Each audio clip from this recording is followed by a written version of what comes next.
Namastê a todos, um ótimo e abençoado dia para todos. E vamos a nossa meditação e a nossa reflexão. E eu trago aqui um tema para estudarmos sobre o Dharma, qual o significado do Dharma, né? Tanto no hinduísmo quanto no budismo, eles falam muito sobre o Dharma, que é viver de uma vida justa, buscar a justiça, viver com caráteres, valores, né? É ter ações e atitudes que são dignas, viver dignamente, fazer ações boas para não causar karma. E vamos lá. A palavra Dharma é frequentemente usada em quase todas as filosofias ou religiões de origem indiana, no hinduísmo, onde também é chamado de Sanatana Dharma, que é lei universal e eterna no budismo, xainismo e no sikhismo. Na sua forma mais antiga, o termo Dharma aparece pela primeira vez nos Vedas, né, nos livros dos Vedas. São muitos livros e a leitura dos Vedas é bem extenso, mas se encontra aqui na plataforma, tá?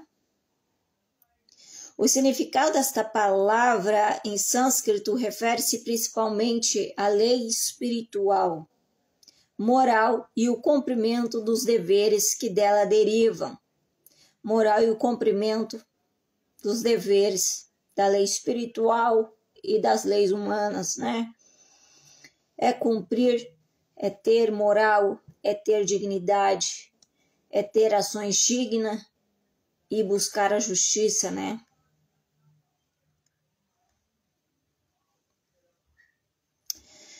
O cumprimento desses deveres constitui a base da vida espiritual e social. Então, o Dharma, ele é tanto para a vida social quanto espiritual, uma está ligada na outra, para as quais o Dharma é usado para indicar o conjunto de regras legais relacionadas aos direitos e os deveres dos indivíduos. Dharma também é personificação do quê? Da lei da justiça. E por esse motivo ele é representado por Yama, o deus da morte. Dharma Sastra é um compilado de textos sânscritos antigos que fornece os códigos de conduta e princípios morais do Dharma, tá? Então são o Dharma Sastra, tá? Que são textos que fornecem códigos e conduta dos princípios do Dharma. O Dharmastra oferece comentários sobre os deveres, responsabilidades e éticas para o comportamento de um indivíduo em relação a si próprio, a família e a comunidade. Ou seja, este estudo sobre o Dharma é um conjunto para o todo do ser humano, né? Tanto para si, como para conviver em sociedade e em família. Enquanto o Dharma Sutra é a origem de todos os textos de Dharma Sastra.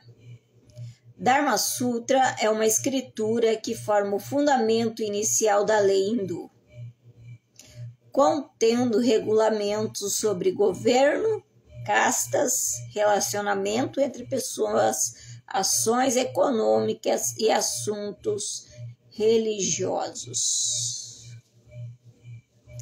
O fundamento, então, do hinduísmo e da conduta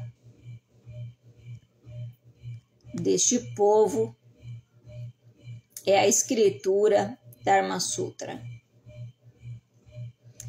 E o que é Dharma? O Dharma pode ser entendido como lei cósmica que governa a natureza e a vida. Se o indivíduo vive no presente, em harmonia com a lei natural das coisas, sem apego aos frutos de suas ações, ele pode gradualmente se libertar do samsara, tá? Que é o ciclo de nascimento e morte. Então, aqui, o Dharma é uma lei cósmica que governa a natureza e a vida. Se o ser humano tem seres humanos que eles já não se apegam mais às coisas terrenas, não se apegam mais a bens materiais, tem, porque se precisa, né? Mas não é apegado. Eu tenho uma casa, mas eu não sou apegada a ela. A pessoa tem um carro, mas aquele carro não é tudo para ela. Tem dinheiro, usufrui, mas não é apegado a ele. Compreendem? E nem a pessoa.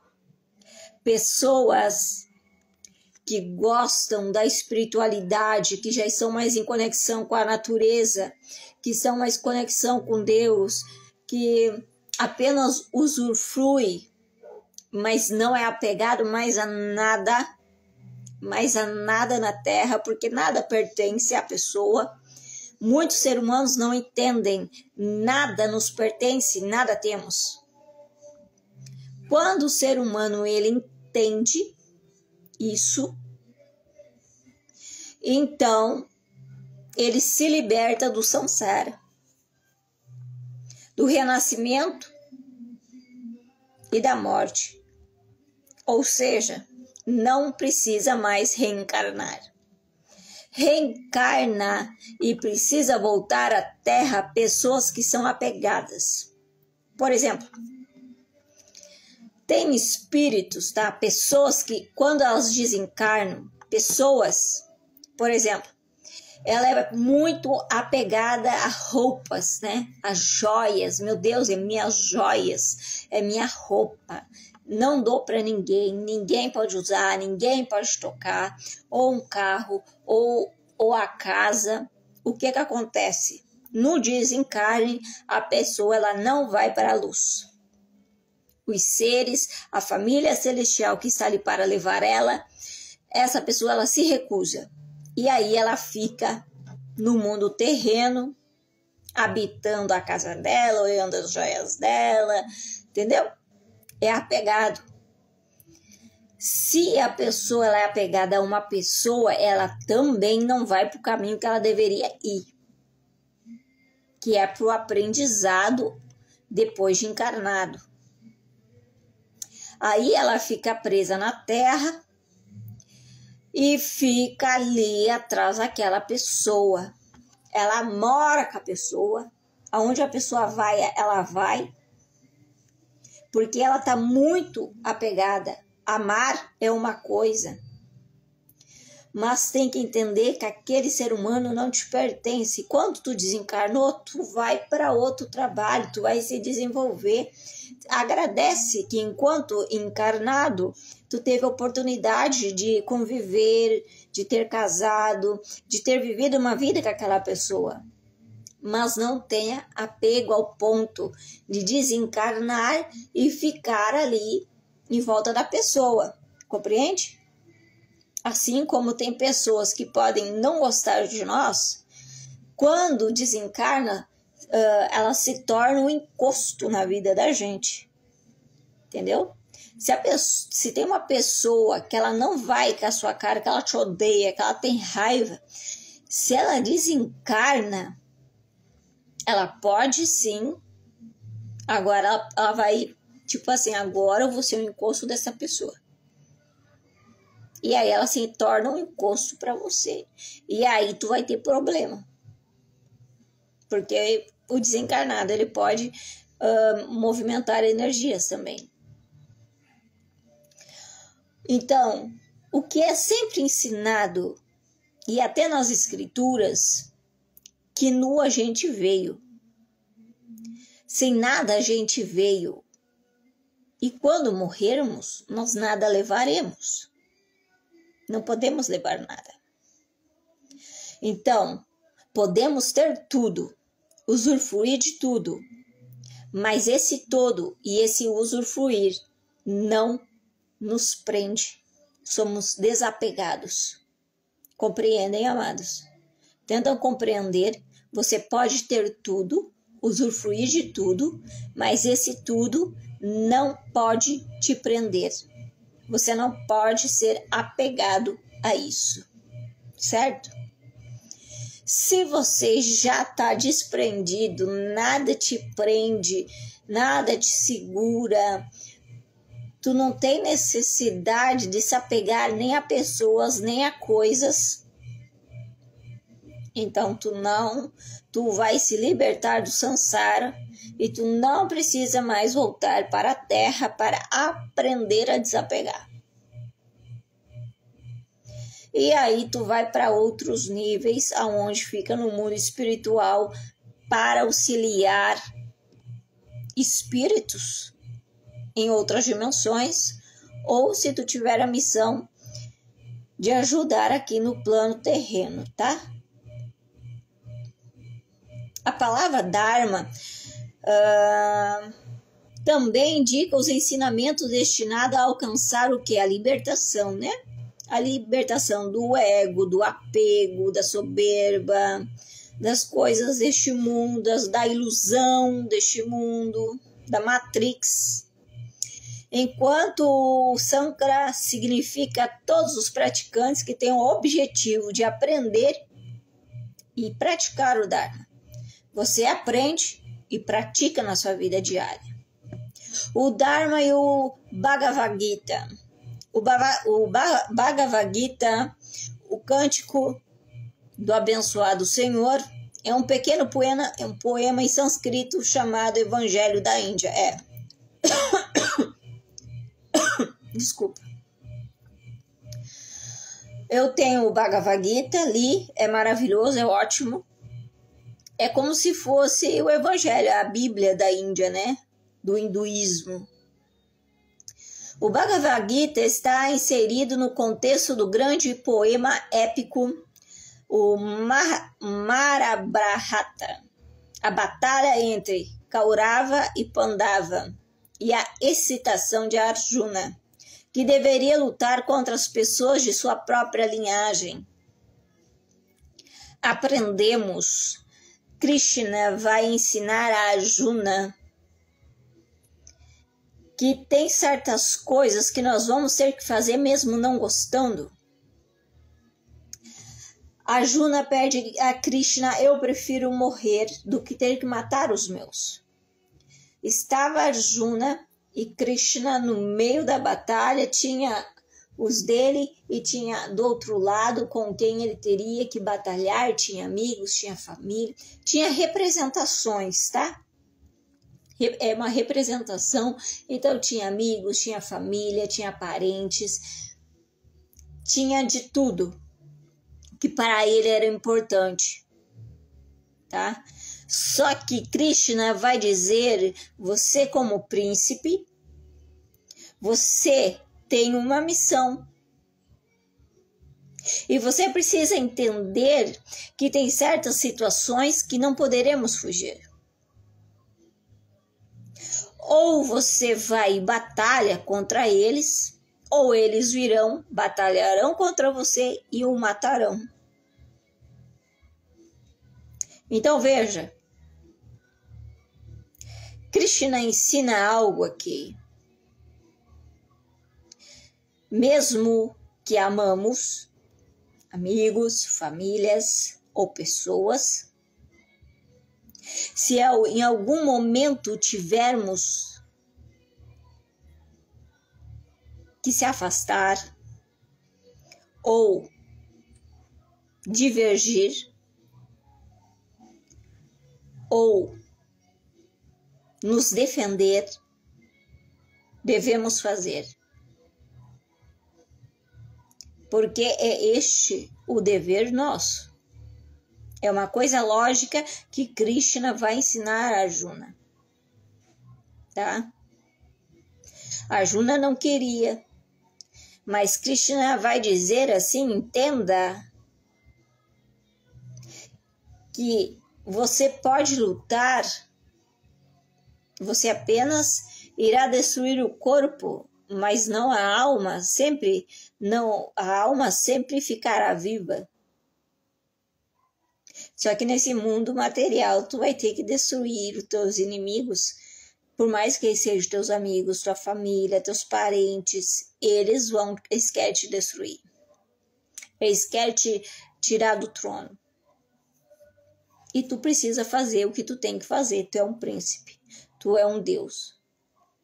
Cumpra o teu dever, para que os deuses não olhem para você e repudiem você, por você não cumprir, por você não usar da razão, por você deixar a emoção te dominar. E aqui aprendemos mais uma coisa: não devemos deixar emoções nos abalar, nem mexer conosco para tomarmos atitude, seja com quem for. Certo? Então vale a pena ler este livro, o Gita.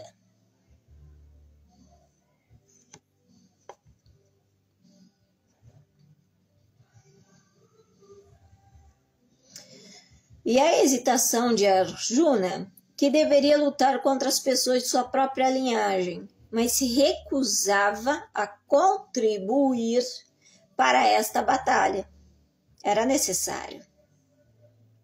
Representa uma oportunidade para Krishna, a personificação humana do divino, transmitir seus ensinamentos sobre o significado da vida. De fato, ao participar da guerra, Arjuna teme violar o Dharma. Ele estava com medo disso. E arruinar a ordem cósmica, a ordem da lei universal. Porque a morte de muitos homens desestabilizaria as famílias e comunidades pelas quais esses homens eram responsáveis. Sri Krishna primeiro fornece uma imagem real. Uma imagem geral de tudo, revelando a natureza eterna da alma para Arjuna. E ele vai mostrar assim, ó, não tenha medo, cumpra neste mundo terreno, no mundo samsara, vai batalhe sim contra os seus, não tenha medo. Dissipe o medo, dissipe a ilusão, dissipe essas emoções. Apenas faça o que tu tem que fazer. Tu tem uma missão, é matar a todos, é destruir os seus inimigos. Mas entenda que não vai matar a alma destes homens, o corpo. Mas a alma é eterna, então não tenha medo.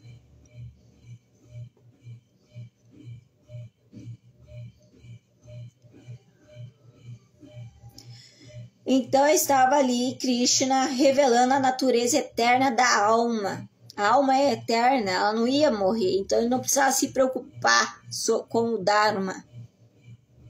Deste ponto de vista, considerando que a alma é imortal e Arjuna não pode realmente matar ninguém, Krishna vai dizer, ninguém mata ninguém, ninguém consegue matar ninguém. Você destrói o corpo, mas a alma não. A alma permanece eternamente. Compreenda, Arjuna. Compreenda. Você não mata ninguém, você não destrói ninguém, você destruirá o corpo do seu inimigo, mas ele continuará em outras vidas, em outras encarnações. A alma sempre vai continuar vivendo. Mas apenas desempenha o seu papel neste evento. Todos nós temos um papel no evento da vida e devemos cumprir. Não devemos ser covardes. Aqui vai ensinar sobre maturidade intelectual, de conhecimento, sabedoria, de compreensão, de entendimento. É necessário muita reflexão, muita leitura para realmente compreender aqui o que eu estou lendo, o que Krishna está querendo ensinar e passar para Arjuna. Se essa batalha for travada por razões kármicas, lutar contra ela ainda permanece uma ação dármica. Embora exista o conceito de dualidade entre o bem e o mal, o objetivo da vida é que a alma venha aprender o quê? Lições, aprendizados, cujo qual depende do karma de cada indivíduo. Circunstâncias externas não são positivas e negativas, nem positiva nem negativa. Não é uma transição tão imediata para nós que estamos acostumados a pensar em termos dualistas, do bem e do mal. A substância é que nessa vida a alma vem aprender o quê? Lições. Que é de acordo com o karma de cada um. Circunstâncias externas devem ensinar as lições que precisam ser aprendidas, sendo livre do julgamento de ser positivo ou negativo. Depois de esclarecer a natureza da alma, Krishna confirma a Arjuna que seu Dharma pessoal exige. O Dharma de Arjuna é lute, batalhe. O Dharma pessoal de Arjuna exige ele como príncipe que ele lute. Esse passo pode ser ainda mais difícil que o anterior. Também neste caso refere-se à lei do karma e às lições que uma alma deve aprender durante a vida. Aprender a não ter medo, aprender ao desapego, aprender a não viver na ilusão, aprender a não criar historinhas na mente sobre família, sobre amigos. Como é que eu vou desestruturar tudo. Compreende? É não ter medo de cumprir o que se deve cumprir, fazer o que se deve fazer. É um propósito de cada um.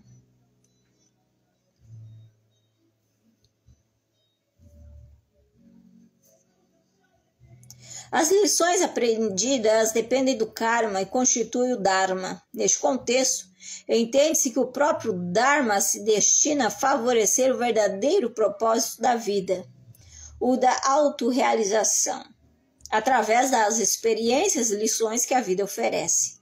Gradualmente se aproxima do senso de identidade com o divino. Ao longo prazo, no entanto, a lei do karma e o dharma individual são equilibrados por encarnações divinas que protegem os princípios do dharma e limitam a influência destrutiva do adharma, vícios ou pecados. No caso específico, a guerra da qual o Bhagavad Gita é inspirado, Krishna encarnou como cocheiro e conselheiro de Arjuna, para ajudar Arjuna e seu povo a vencer. Ou seja, Krishna estava ali para dar vitória a Arjuna na luta e que ele compreendesse as coisas da vida, o espiritual e o material. Os ensinamentos de Sri Krishna sobre o Dharma referem-se aos aspectos mais profundos e significativos quando se lê. O conhecimento espiritual sobre si mesmo é favorável ao Dharma e sua realização. Através da devoção ao divino, ao superior, é alcançada a liberação do mal e do ciclo de morte e renascimento, o que? Alcançando a paz eterna. Sri Krishna critica o Dharma védico comum, comparando os ritos realizados com o desejo externo de obter uma recompensa. A conclusão do ensino de Krishna é que render-se completamente ao divino é o dever mais alto da alma. O ensino de Krishna é que render-se completamente ao divino, ao superior, é o dever mais alto de toda alma humana. O Dharma na tradição budista. O budismo nasceu como um movimento de reforma do hinduísmo e, por esse motivo, é mais uma filosofia de vida do que uma religião. É mais filosofia de vida, até porque o budismo não acredita em Deus. Não é de se surpreender que essa tradição compartilha vários princípios inspiradores com o hinduísmo e a filosofia indiana. Entre os principais pontos de encontro estão o conceito de Dharma e o de Karma e a teoria da reencarnação, a roda do Dharma, que simboliza o caminho octuplo budista. Compreensão correta, pensamento correta, fala correta, ação correta, meio de vida correto, esforço correto, atenção correta e concentração correta. Vida cotidiana de Dharma individual. Você pode pensar que se trata de trechos filosóficos, mas não é o caso. Compreender a lei moral e usá-la como guia quando existir dúvidas sobre como se comportar é extremamente importante e permite progredir no caminho espiritual. O sofrimento nesta vida é causado pela consciência, o avidya, tá? O sofrimento da vida humana é causado pela inconsciência do homem e pela ilusão, Maya. O ser humano ele sofre porque ele cria ilusão, ele cria expectativa, ele cria inconscientemente muitas coisas que não existem, que não são verdadeiras, que são passageiras. A ilusão de que o corpo e os objetos materiais são tudo o que existe, a ilusão de que o corpo e que os objetos materiais são tudo o que existe, e a ilusão de estar separados uns dos outros e os seres humanos do divino. A lei moral, que será explicada ainda neste artigo sobre Purusha e Prakriti, ensina em que cada um de nós há o quê? Uma centelha divina, que eu sempre digo, somos centelha divina. O divino habita em nós. Se o divino habita em mim, eu posso fazer qualquer coisa. Eu posso movimentar energia para o bem, para o mal. Posso movimentar para me autocurar, para curar pessoas, para ajudar pessoas, dar suporte e ajudar outras pessoas a evoluírem. Em cada um de nós é uma centelha divina que deseja se manifestar.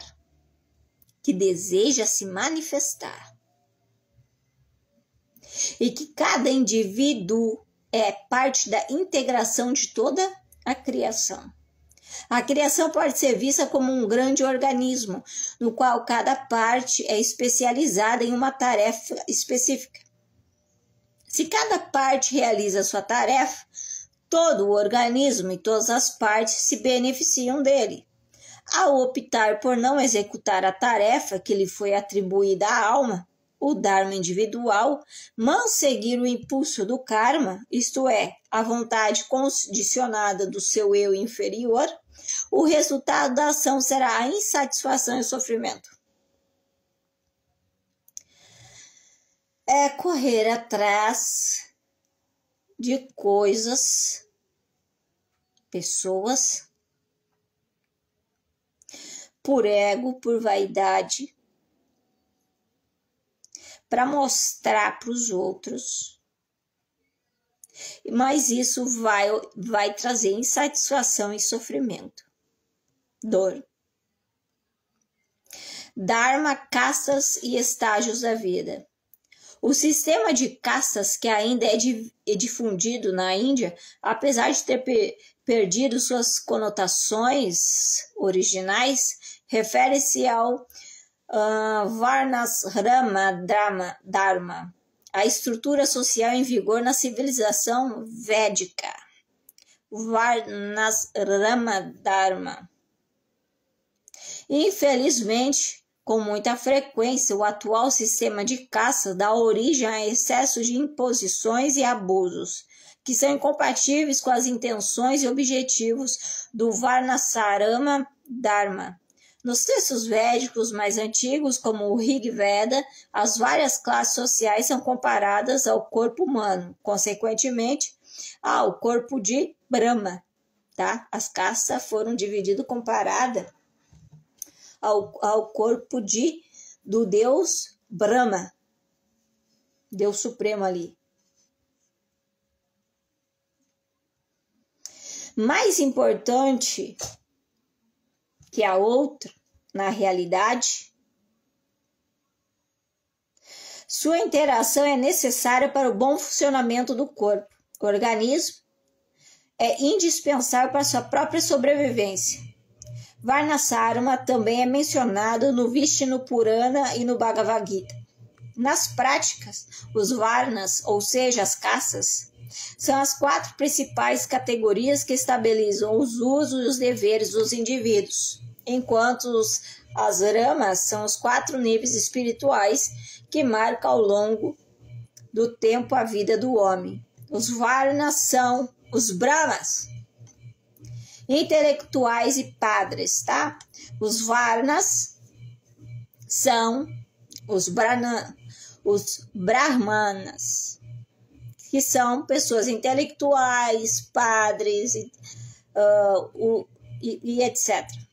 Os Kshatriyas são militares e administradores. Os Vaisyas, camponeses e empresários. E os Sudras, trabalhadores e assistentes gerais. Na cultura védica, antes de atribuir um papel à pessoa na sociedade, sua natureza psicofísica era cuidadosamente considerada. Obviamente, na maioria das pessoas, as características não são tão definidas. No entanto, geralmente surge uma inclinação específica. Infelizmente, esse sistema se degradou no sistema de caça moderno, no qual as pessoas são classificadas exclusivamente por nascimento. O sistema Varnasrama original não fazia referência ao nascimento, mas às características individuais. Nascer em uma família específica pode influenciar as características individuais e o desenvolvimento de certas qualidades, mas não deve ser o fator determinante para sua posição social. Na literatura védica, há histórias de pessoas que ocupam cargos de alguma relevância graças ao direito de primogenitura, mas que não demonstrando habilidades e competências suficientes, foram removidas dessa posição. Isso mostra como originalmente não apenas as posições sociais foram cuidadosamente atribuídas, mas que ao longo do tempo o cumprimento daqueles que ocupavam posições relevantes na sociedade era monitorado cuidadosamente. De fato, o Varna foi atribuído ao indivíduo durante seu processo educacional pelo padre, pelo pai, pelo idoso, pelo seu guia espiritual, que observavam suas características naturais e favoreceram o seu desenvolvimento. A sociedade védica também programava estágios na vida dos indivíduos para que todos pudessem cumprir o principal direito, dever do homem, o Dharma universal, isto é, de realizar-se espiritualmente. Todos os membros da sociedade, portanto, não apenas os sacerdotes, depois de cumprir seus deveres com a família, a sociedade, tinham a oportunidade de se dedicar à vida espiritual e ao serviço do divino. Os 4 níveis espirituais, as ramas, que também correspondem a diferentes estágios da vida, são a vida como celibatário, vida conjugal, vida reclusa e renúncia e dedicação completa ao absoluto, ao divino. E assim se fecha um estudo, né, sobre o Dharma, suas funções. O Dharma, ação, dever, cumprir, missão, propósito. Requer desapego de pessoas, desapego de ilusões terrenas e se colocando num patamar com mente mais elevada para cumprir o propósito que devemos cumprir. Tem coisas que é difícil para nós, né? Mas precisamos compreender que somos centelhas divinas. Deus habita em mim, se Deus habita em mim, eu sou a manifestação dele. Eu sou a manifestação.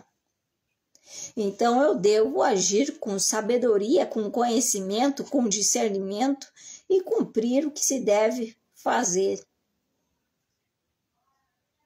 Sem ter o sentimento humano terreno, porque o sentimento humano terreno, ele é imaturo, é infantil, não é elevado. Aprendemos a ter sentimentos mesquinhos. Claro que no Bhagavad Gita, a Krishna vai falar com Arjuna. Arjuna era um avatar. Os outros de sua família também eram avatares, ou seja, deuses. Seria uma guerra de deuses, de avatares. Então, por ele ser um deus, um avatar, ele teria que cumprir o seu papel e lutar, vencer, honrar o propósito, honrar a sua coroa. No mundo físico, não estamos falando que temos que pegar em armas e lutar contra os nossos. Não. Ali é um ensino apenas para que nós compreendemos que não devemos nos levar por sentimentos ou emoções.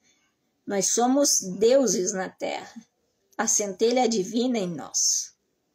Temos propósito e deles não podemos correr, porque outros deuses se envergonhariam de olhar para nós e ver que a gente não cumpriu o nosso papel direito. Compreendem? É um pouco complexo entender e compreender isto. É a mesma coisa que se diz assim, né? Na Bíblia cristã diz assim: honre o teu pai e a tua mãe para que teus dias se prolonguem na terra, né?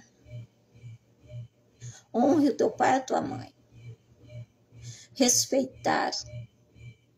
Mas não significa, prestem bem atenção, porque até psicólogos cristãos, teólogos cristãos, tá? Principalmente os psicólogos cristãos, terapeutas cristãos, têm esse embasamento aqui que eu vou falar para vocês.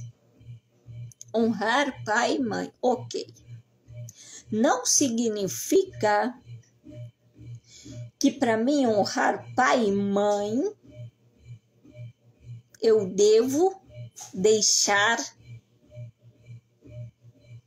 que um pai e uma mãe me maltrate, me abuse emocionalmente, intelectualmente, até fisicamente. Não significa que eu devo aturar abusos, que eu devo ser massacrada, humilhada, esculachada e dizer: preciso ouvir de boca calada, fechada, porque eu devo honrar meu pai e minha mãe. Não, isso é burrice. Você deve ir embora, se afastar, deixar. Se em algum momento da vida eles necessitarem de ajuda, de cuidado, você fará.